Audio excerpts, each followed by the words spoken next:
at the Well, time.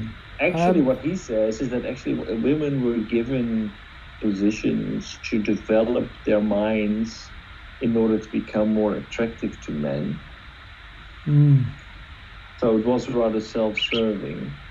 So men were focusing on the political parts, on the economical parts, on the ruling, on their ruling tasks, but women were more engaged in the arts in a way that that was pleasant, pleasing for men, and there were a lot of like romance was on the top of everybody's mind. There was not so much of a only romantic relationship within the marriage, but also just romance going on within the courts. So women within the household. Right. So they certainly had some power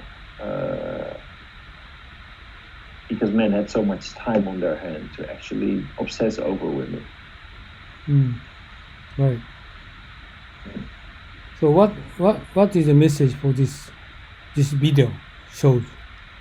Well, it's a very long and important time in history, and what I actually would like to know from you is what traces do we still from the Heian era do we still see in contemporary Japan? What makes this because it's a little bit different, even though it was copied from China, but how did this shape contemporary Japan? By knowing more about the Heian era, how do you think we know more about contemporary Japan? I think I know Edo era, what their culture is, but today I first time to get something know about Heian era for 400 years. But my feeling is ordinary people's mind, they are not so much different from now. And egalitarian and no discrimination, and maybe woman's power in household is still strong, is the same as before. Right. And era and now is no difference. And why I'm talking about that, because Heian era's culture 100% imported from China. So Chinese culture is flourishing before Christ, all the way, not much different. They just very well, organized, well communicated, and well advanced. So sort of culture imported to Japan for several hundred years. Many times Japanese people and Chinese people back and forth to make communication with each other. So almost all culture imported from China. So I believe Confucianism also they imported, like Long-Yu or some other Confucianism they exported, and Buddhism and so forth. Everything they imported. So they very well cultivated. Not only high society people, Buddhists also studying Confucianism. I didn't know. So Buddhist study Confucianism means ordinary people they did know that. So if they did know Confucianism, they just well educated, well cultivated, and also many people they could write characters. They understand, they can read books. Even in that era? Yeah, many people. No, I don't know, but I guess. It was certainly not true. Edo era is almost everywhere. 95% can read and write. But I don't know the Heian era. In the Heian era, it kind of coincides with our Middle Ages, which was an era in which Europeans could hardly read or write. The only people who could read or write were monks, religious people. Other people had no idea about reading and writing. It was completely might be limited. there was virtually any education.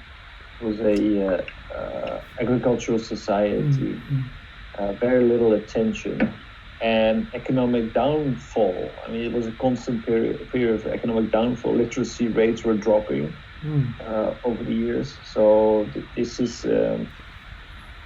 doesn't seem to be the case in Japan.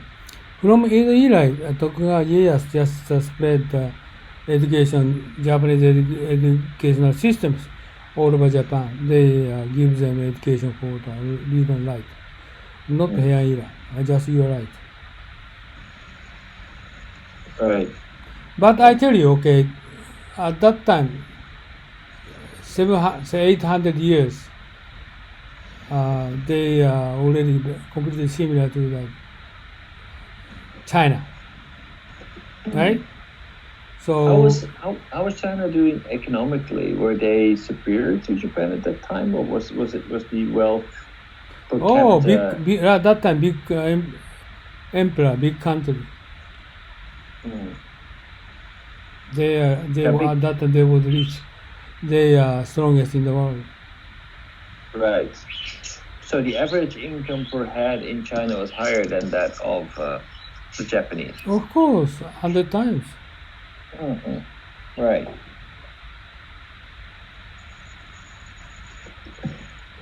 Of course, 100 times. At that time, Japanese average per head was poor, very poor.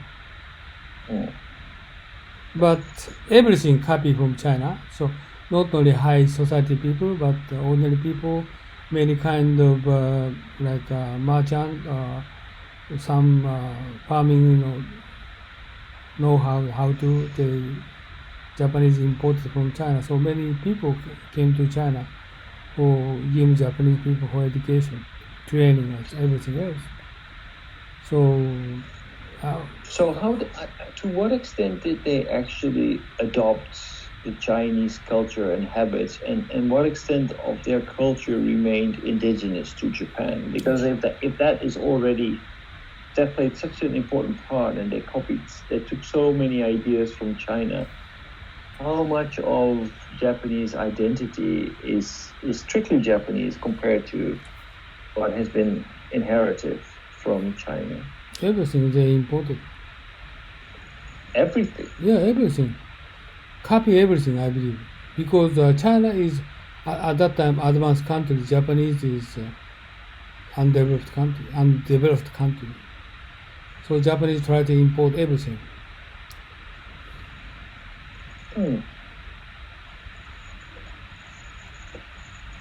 And like, for example, when we look at Shintoism, etc., that is something that is traditional Japanese religious belief that is maintained to today, and actually maybe dominant versus Buddhism. Oh, okay. This is the Shintoism. Before Heian era, they had Shintoism.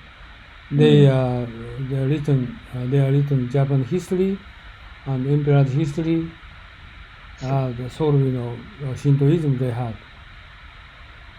But majority culture imported from China. So would you say that Shintoism is a culture, or is it just a religion and less influential? This is a difficult judgment. Some people believe this is Japanese spirit, but some people this is religion, some people is Japanese culture. But like for example, Bushido and like many kind of Japanese habit, traditional way of life is influenced by Confucianism instead of Shinto. I believe Shinto is very limited, but this is different. Many kind of opinion we have, but I don't know precisely what is it. But considering for Kojiki or Nippon Shoki, the Shintoism just material compared with Chinese Confucianism material is thousand books in Chinese. Japanese book are few. Or It means that Japanese very much influenced by Chinese culture. Right. Especially there are only, Edo there are era. only a few books about Shinto.